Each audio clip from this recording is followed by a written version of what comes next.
Well, of course, our question today is, what are you doing on your summer vacation? We've already checked that out with Chevy Chase and National Lampoon Vacation. Now we're going to compare some notes, and I want to introduce to you Beverly D'Angelo, who portrays Chevy Chase's wife in National Lampoon Vacation. Beverly, Chevy and I discussed the fact that there's a dark side to American Dad here in this film. Now, how about Mom in this? You seem to be a fairly straightforward character, but is there bland. Is there a dark side to Mom here too? Yeah, especially in the night shots. Very dark side. I think that they reach the end of the rope at a certain point because everything just goes so wrong. There's only so much you can put up with. And she always wanted to fly anyway, I guess. But I don't know, I'll tell you something honestly. It's kind of hard to talk about Vacation from an acting point of view because I just was dying to be in a movie with Chevy. And I probably had no business playing a suburban housewife with adolescent kids, but I would have done anything. I mean, if they would have dressed me up in a banana suit, I probably would have done it. For me, it was just being there, you know. Yeah, and one of the things that struck me is that maybe you and Chevy needed a vacation from the kids. Oh. There were several moments. Well, that's the sequel. What about vacations? Has cross-country vacations, driving especially, has that been a part of your life in the music business? In the music business? Because I know that you've done a lot of traveling musically, have you not? Sure, sure. Well, I started out originally as a singer. I was in California as an animator, and then I did the coffee house circuit and immigrated to Canada and sang there.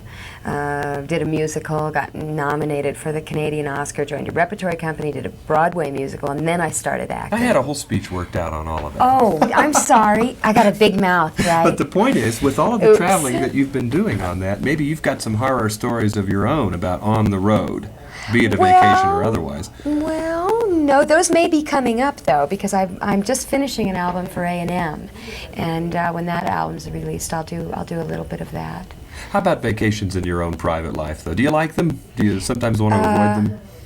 Well, you know, my life is, I mean, as an actress, you can never really plan your vacations unless you're really a big star, and I'm not really a big star, so I kind of take my I call not working a vacation. Ha ha ha ha ha. I'm on vacation, I can't get a job, you know.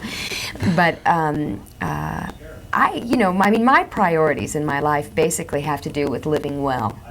So, and I think the goal of a vacation is to live well without the pressures of the responsibilities and all that kind of stuff. So I try to keep that element in my life anyway. So I guess my life is kind of a vacation, and then I try to make sure that the work is enjoyable enough that it's you know, worth interrupting the vacation. There you go. There's certainly a lot of vacation spots that you visit in the movie. You're out there in the desert. I know when I fell in love with America. America's so... I mean, were there some surprises for you? America's so beautiful.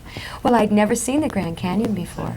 And when I first looked at it, I couldn't even focus. It was so deep. I mean, my eyes couldn't focus. I didn't have the perspective there. Well, how about the desert around the Grand Canyon? Because in the one scene, you guys are stranded out there. Yeah, we were there. How many days shooting? A lot. Too many? A lot. What was probably the most harrowing incident for the location shooting for you?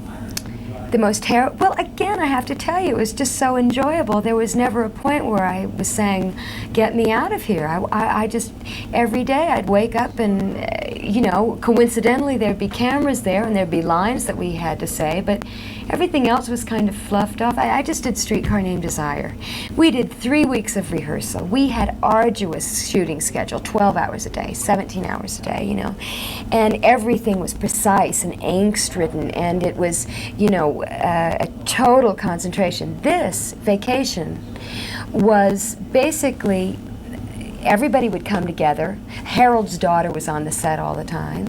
You know, it was a real family atmosphere. Really? Sure, and it was just, you know, we were making the movie, but the point was really to enjoy ourselves, and hopefully the people that watch the movie will enjoy it. You've got a couple of talented kids in that cast, too, as your own family. The kids, Michael Hall and Dana Barron, very gifted. Christy Brinkley makes a smashing debut.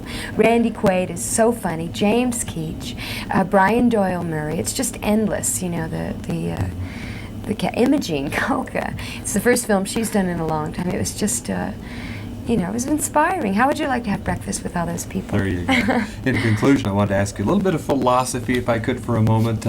Maddie Simmons was talking about the dark side of the American dream seen in here. It's a comedy film, yes, but we do see some dark things going on. What do you think about that? Do you think Americans are sort of sold a lot of hype about vacations and we just can't come up to it? We can't experience all those things? Well, I think that America, and I can say this because I've spent a lot of time in Europe. You know, I'm married an Italian from Rome and everything, so I have a certain perspective about that. I think the best thing about America is that Americans, no matter where, no matter the circumstances in which they're born, they can work. You know, we have the opportunity to work, and we have the opportunity to create our own lives. So consequently, there's a priority on work, and there are a lot of workaholics. So the vacation suddenly becomes, you know, this capsulized little relief from all of that. But it never can live up to the expectations. Well, because there's a lot to compensate for. I think we might even, it's the work ethic. Maybe we feel a little guilty about giving ourselves a break and just not caring, you know. So maybe it's a little difficult to just relax and not do anything, because we know that if we do what we do well, we'll get everything that we want. Well, this is certainly kind of a savage look at vacations, don't you think? In some, I just saw it for the first time last night. I don't know whether it's savage. What about things that may have been cut or left in that might have surprised you in the final cut? Nothing surprised me. Everything was in that we shot. Yeah. Oh, Harold Ramis knows what he's doing. Harold Ramis did not shoot 5 million feet that didn't end up in the movie. Harold is a director, and Harold knows what he's doing. He didn't end up with a lot of things that he had to splice together or take out or put in. He made a movie, and he knew it when it was on paper. He knew what he was doing. It's Beverly D'Angelo. She's with Chevy Chase in National Lampoon Vacation. And what a vacation it turns out to be. Thank you very much, Beverly. Oh, thank you. Enjoyed it.